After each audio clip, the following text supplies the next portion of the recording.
cases like this, like, what are people supposed to do? They say silence protects a family, but silence can also destroy it. For the first time, the sister-in-law of Rebeca Haro speaks, and what she says is not easy to hear. It's not a story with closure or comfort. It's a story drenched in regret, a story that leaves you questioning your own choices, the moments when you looked the other way, told yourself it wasn't your business, convinced yourself that everything would be fine, until it wasn't. She begins slowly, her voice trembling. She admits she never imagined herself speaking out. She never imagined carrying the weight of words that could never be unsaid. But she can no longer stay silent. The truth has to be told. She recalls Rebecca in the months before the tragedy, the tiredness in her face, the sudden quiet in her voice, the way she moved through the house as though she were invisible. She remembers the evenings when laughter disappeared, when arguments lingered long into the night, and when the smallest comments seemed to echo like accusations. And yet, she said nothing. She tells herself she was protecting the family. She convinces herself she didn't want to interfere. She convinces herself it wasn't her problem. But the truth is, those were excuses, and now those excuses feel like chains. She remembers the kitchen table, a cup of coffee Rebecca never drank. She remembers the distant look in her eyes, the slight tremble in her hands. She wanted to ask if she was okay. She wanted to speak up, but she walked away. And that moment, it replays in her mind every day. And then there was the phone call. The call that shattered everything. The call that confirmed every unspoken fear, every ignored warning, every time she chose silence over action. Her body went cold. Her mind raced. Every ignored sign hit her at once. She realized the cost of her inaction. And then there's no cameras outside. We're so baffled because how are there no cameras outside? Like, in cases like this, like, what are people supposed to do? Sorry.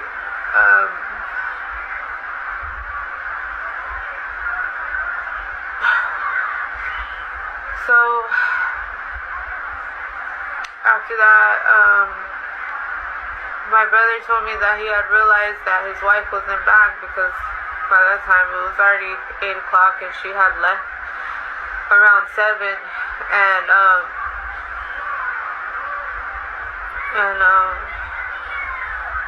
he said that he ended up calling her and she picked up the phone and she was hysterical and he couldn't even understand her, so the police had took the phone from her and told my brother what had transpired. And he had his ex-wife there because, you know, they had a son together, and his ex-wife and her boyfriend ended up driving my brother to Big 5, and ever since then we've been looking for Emmanuel. We've been giving out flyers. People came out, prayed for us, prayed for Emmanuel. It's been a very hard time for our family. I haven't slept. My brother hasn't slept. We just want him back. And there is a lot of discussion on whether my nephew is special needs. He is late in development, but as far as we know, the doctors say that he's in great health. He's fine. He just has a lazy eye, and that made him more beautiful than anybody I knew, because I loved him so much. It didn't matter what he looked like. And I know he's going to come back to us, and with your continued prayers and your Yeah, you uplifting us. I know you'll come back, and whoever took him here, I can't even say what you are on this app, but just give him back. He needs his family. Her confession doesn't stop there. She tells of small, almost invisible moments. The way Rebecca's laughter faded, the nights she didn't sleep, the mornings when she forced herself to get up, put on a smile, and pretend everything was fine. She tells of arguments overheard through thin walls, the whispered worries in hallways, the moments when a glance carried more meaning than words ever could. She admits she saw these things and did nothing. She tells herself she couldn't intervene. She tells herself she didn't know how. But the guilt is relentless. Every detail comes back to her now. Every "I'll ask tomorrow" becomes a dagger of regret. And through all this, she asks you, yes, you watching, how often have you turned away? How many times have you ignored the subtle cries of someone close to you? How many times have you chosen silence over confrontation, thinking it safer, thinking it easier? She is haunted by the knowledge that Rebecca tried to signal distress in ways too quiet for most to hear, and yet those signs were there. Every step, every word, every small gesture. She is haunted by the thought that if she had acted, if she had spoken up, if she had listened harder, maybe the ending could have been different. The weight of this guilt is overwhelming, and she wants you to feel it, not to scare you, but to make you understand. The danger of inaction is real. The cost of silence is unbearable. And so she speaks, layer by layer. She recounts family dynamics, tensions that went unnoticed by outsiders, fears that were hidden behind smiles. She describes moments of joy that feel now like they were borrowed, fleeting, moments that were overshadowed by warnings ignored.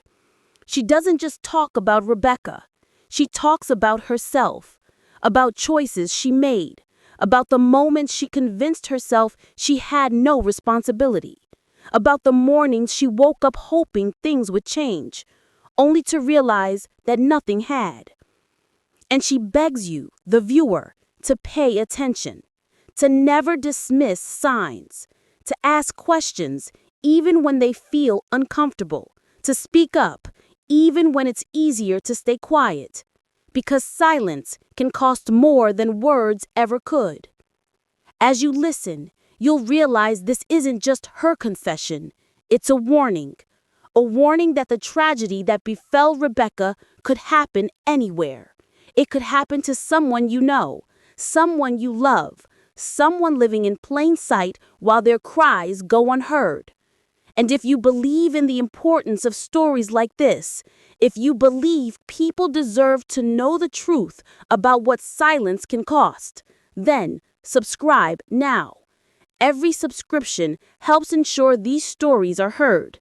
Every subscription is a reminder that vigilance, attention, and courage can save lives. Her story continues. Her guilt grows heavier. And what she reveals next will leave you questioning every assumption you've made about people in your own life. She recalls the small things that mattered, the forgotten texts, the unexplained absences, the promises made but never kept. She remembers the fear she saw in Rebecca's eyes and how she rationalized it away because she thought someone else would step in, someone else would notice. But no one did. And now, every memory carries the weight of regret. Every decision she didn't make now feels like a chain around her chest. She wants you to feel the gravity of these moments, to understand that silence is not neutral, that looking away is a choice with consequences that last far longer than you imagine.